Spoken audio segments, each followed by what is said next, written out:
One of the most critical skill sets that people need to be able to master in their life is the understanding of how emotional intelligence can either create momentum in your life or can anchor you and pull you down to where you can't accomplish the things that you want to. And so what I'd like to do is talk about some of the basic foundational principles of emotional intelligence. And I want to start with the way the brain works. You know, there's a difference between IQ and EQ. IQ is how intelligent we are, and we are born with an IQ. You cannot change it. There's nothing that you can do to change your IQ. What you're born with is what you have. And from there, you develop skills, you develop knowledge, you develop your ability to interact with other people. And one of the skills is emotional intelligence, and that can be developed. Where IQ can't change, EQ can. So let's think about the way the brain works. You know, years ago I was involved with studying the science of happiness and what makes people tick and what it is about certain individuals that they achieve outstanding results in life and others have a mediocre or even below standard lifestyle. And when we started looking at the characteristics of highly successful people and people in the middle and people that are below par, it all came back to habits. It came back to belief systems. It came back to key moments in their life and how they reacted. And habits and discipline and impulse control, all these things came back to the differentiator between success and failure. It wasn't IQ. It wasn't their ability to study a textbook and take a test and pass with an A versus a C or a D or even failing. What it was their ability, that interpersonal and intrapersonal relationships with others. In the center of our brain, about the size of a walnut, is what's called the amygdala.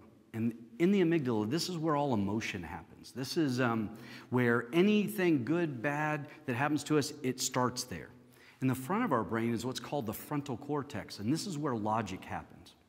Now, what's interesting is that everything in our life starts by being filtered through the amygdala first. I'll give you an example. If I'm walking down a path one night, it's dusk out, and I'm walking along, and I almost step on a rattlesnake, what instantly happens? Everything's filtered first in the amygdala. My heart rate skyrockets. I start sweating.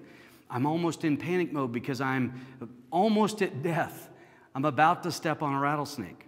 And then as my eyes adjust and I focus more on the path of that rattlesnake, I start to realize that that's actually a stick that looks like a rattlesnake, not a rattlesnake itself. So what happens is the emotions go through the amygdala, skyrocket spike. Once the information is sent to the frontal cortex and I logically analyze, it's not a snake, it's actually a stick, then my brain sends the information back to the amygdala that says, calm down, it's only a stick, it's not a snake, and then it sends information to my body so that I can relax. That's an example of the fact that we are emotional beings first that deal in logic. We are not logical beings that have to deal with our emotions. Now, why is that so important? Well, if you look at every aspect of our life, whether it's from marketing or relationships or dealing with our kids or work or health or fitness or any of those things, we logically try to motivate ourselves. We logically try to win fights. We logically try to persuade our kids to do things that we want. We use logic as the number one reason why people should change behavior, but the reality is that behavior change starts with emotion. It doesn't start with logic. See, we're our emotional beings first that justify decisions with logic, not the other way around. Well, if that information resonates with you and that makes sense to you, well, then how do we change that? How do we change behavior if we want to do that? If we see it and we say, Chip, I understand. Let's, work through that process. Help me with it. What are the steps? Well, the first step is we have to understand what we call a key moment. Now, a key moment is a decision point, and we have very small key moments in our life. These are everyday decisions. When we wake up, What do we have for breakfast or not have for breakfast? Very small key moment, very small decision point, but over a long period of time, the right decisions create one result, the wrong decisions create a different result. So a key moment can be insignificant or small on a day-to-day basis, or they can be massive key moments. Whether to marry a certain person or not, whether to take a transfer of a job to a different state, whether, major life decisions, and everywhere in between. Now, when we look at making a key decision or a key moment, there are two pathways that become habit forming. The first is what we call the pathway of survival. These are people that typically when they make decisions with a key moment and it doesn't work out the way they want, they get into a cycle, a downward spiral of disowning responsibility. They blame other people for their problems. It's because they don't have a clear vision and purpose for what they want, and they act out of fear. And this becomes habit forming. And so it may start small, but as it starts small, it grows and grows into a habit. And that habit then creates results in our life. Now, the good news is, when faced with a key moment, you can take what we call the pathway of success. And in that pathway of success, the first is you embrace reality. You clearly know what's going on.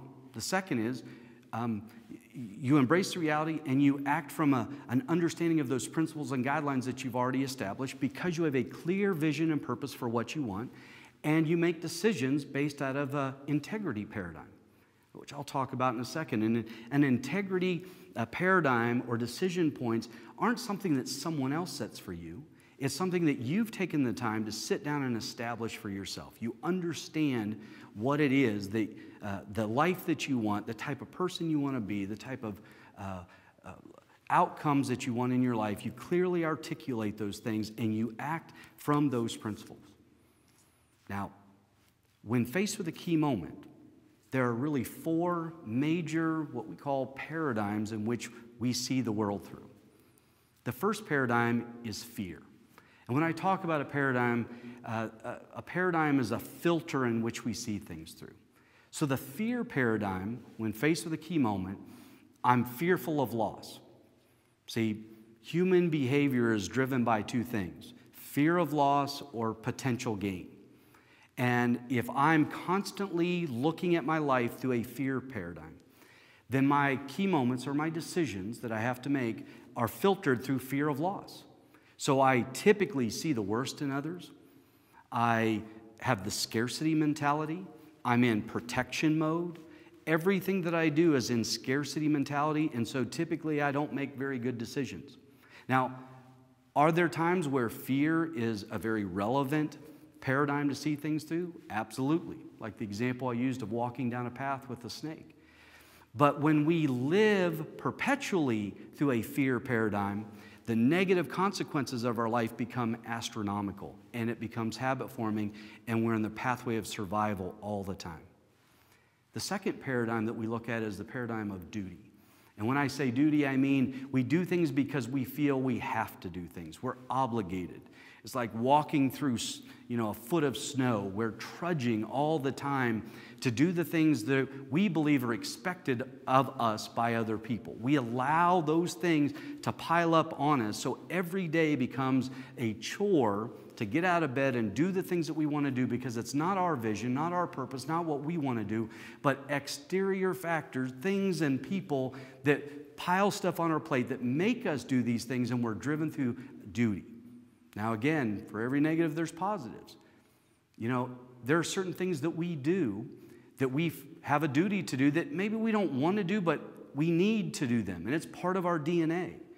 Again, the key here is not to live perpetually through duty or through fear, but to use fear and duty in the aspects of our life that's applicable and minimize constantly living through those. The next two paradigms is achievement.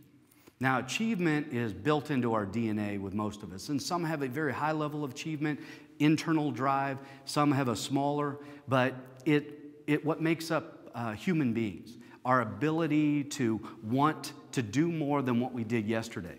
And I'm not talking just monetarily. It's not that we want to make a ton of money or acquire lots of things. Achievement can be done in social settings, in achieving to accomplish a task that's challenging to us personally. It could be working to solve a problem. We want to achieve. And in that achievement, we also find fulfillment. You know, I believe that you truly can't be fulfilled unless you have some type of success in your life at something. And the more challenging the skill is that you master, the higher level of fulfillment that you'll have when you actually do it. If it's easy to achieve it, the fulfillment level is lower because it didn't take a lot of work to get it.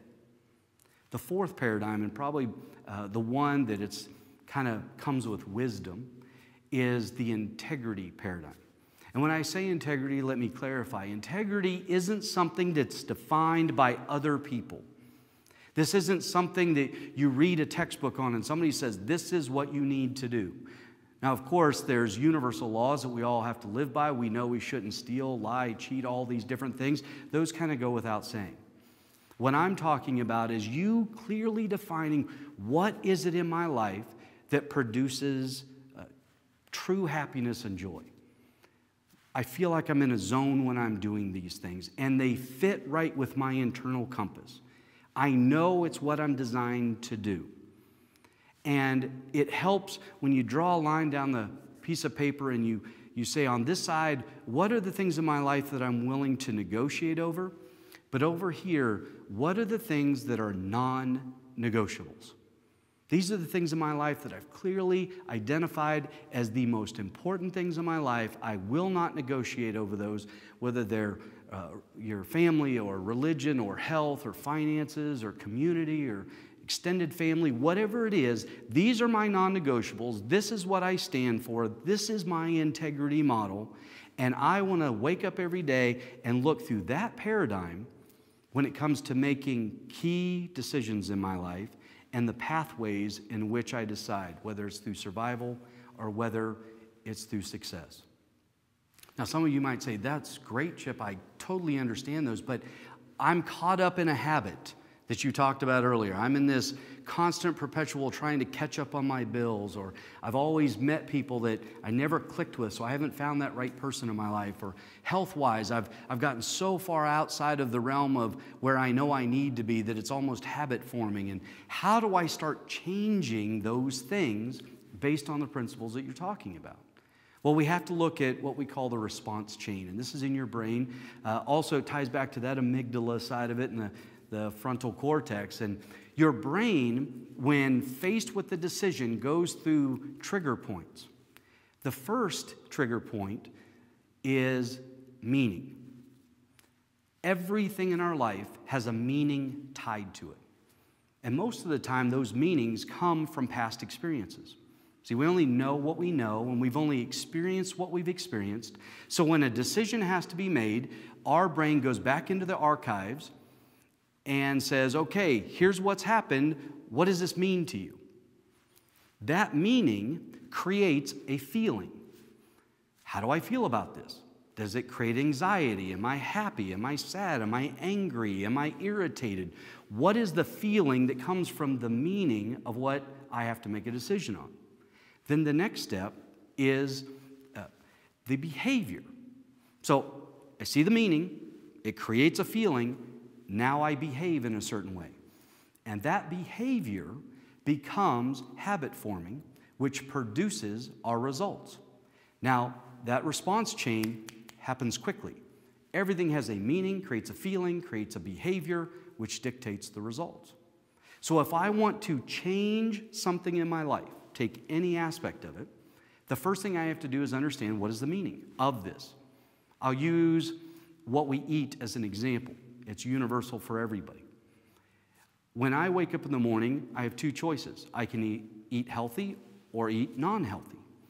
What is the meaning? Why? Why would I choose to do this versus this? It has to go back to me reframing and re-understanding, why do I want to lose weight? Why do I want to be healthy? What is the long-term benefits of it? So that the short-term discipline that it takes to eat the right thing versus the wrong thing is based off of meaning, not impulse. That meaning creates the feeling. Doesn't mean that I don't want to eat donuts versus eating fruit, but the meaning ties to a feeling. That feeling creates the behavior, and the behavior produces the results. And once we slowly but surely start changing that response chain, which, by the way, as we all know, it's not easy to change the response chain, especially not after years of spaced repetition of doing it this way versus doing it that way. It takes work and it takes discipline. What I have found is that we have to start with one thing, and we have to start by looking at changing habits. So how do you change a habit? Well, the best way to do is tie a new habit to an existing habit. So, for example, I mentioned earlier, it takes a lot of energy to change a belief and change a habit, so the motivation has to be really high. But yet, the smaller the task, the lower the motivation. So we start small. So let's say, for example, that every day when I wake up, I want to tell my sibling or my child or my spouse, whoever, that I love them. Just a simple change in behavior that I want to do. So I want to look at an existing habit that I have and tie a new habit to it. Every morning when I wake up, I brush my teeth. So what if I said, every time I brush my teeth, I'm going to tell my spouse, I love them. Simple change. What happens is that if I tie this habit to an existing habit, it's easier to do it and maintain it for a long period of time, but the meaning of brushing my teeth now has changed. The meaning creates a different feeling based on what happens when I tell my spouse I love them. And then from the feeling creates a different behavior, and that behavior produces a different result.